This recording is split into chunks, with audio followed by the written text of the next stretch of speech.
Welcome to my channel, Rakiterang Guro.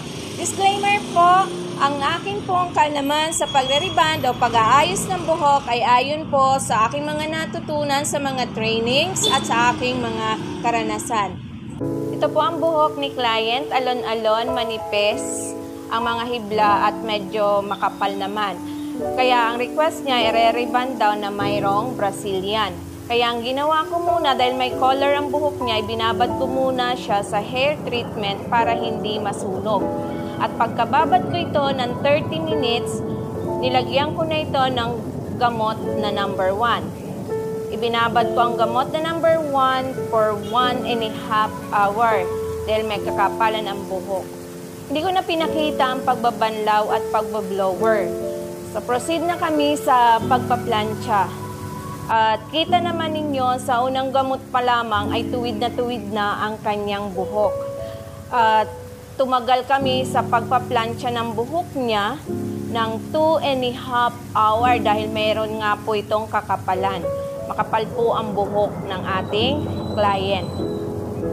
At nung matapos na po ko na po itong maplansya, pinalamig ko muna ito ng almost 5 to 8 minutes bago ko nilagyan ito ng gamot na number 2. So, yan po yung result ng pagka-plancha.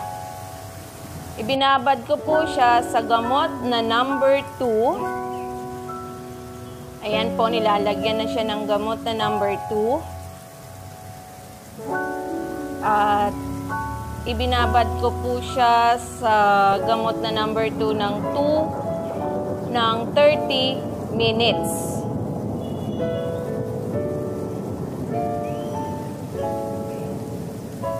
Pagkatapos, binanlawan at nilagyan ko na po siya ng Brazilian pagkabanlaw. So, yung Brazilian po, ayan, pinalansya po namin after may babad sa Brazilian ng 1 hour. Yan na po ang naging result ng kanyang buhok pagka-plancha. Yan po ang naging finished product.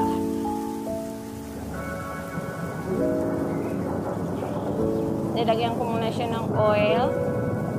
And then, nag-request si client na kung maaari daw, ay medyo putulang ko ng konti yung dulo. Kaya, ayan, akin muna siyang pinutulan ng kaunti yung mga dulo-dulo at medyo mahaba na daw.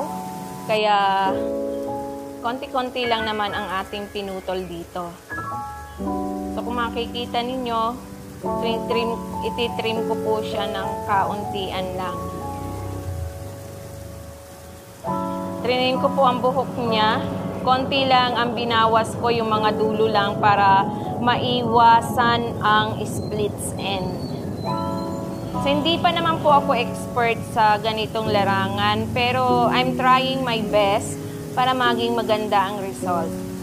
So, ayan po, almost 5 years na rin po ako sa ganitong larangan, pero masasabi ko po, hindi pa naman po ako ganun ka-expert. At nag-aaral pa rin po akong mabuti. Ayan, trinim ko na po siya, konti lang. At kung makikita ninyo, dulo-dulo lang po yung aking tinanggal.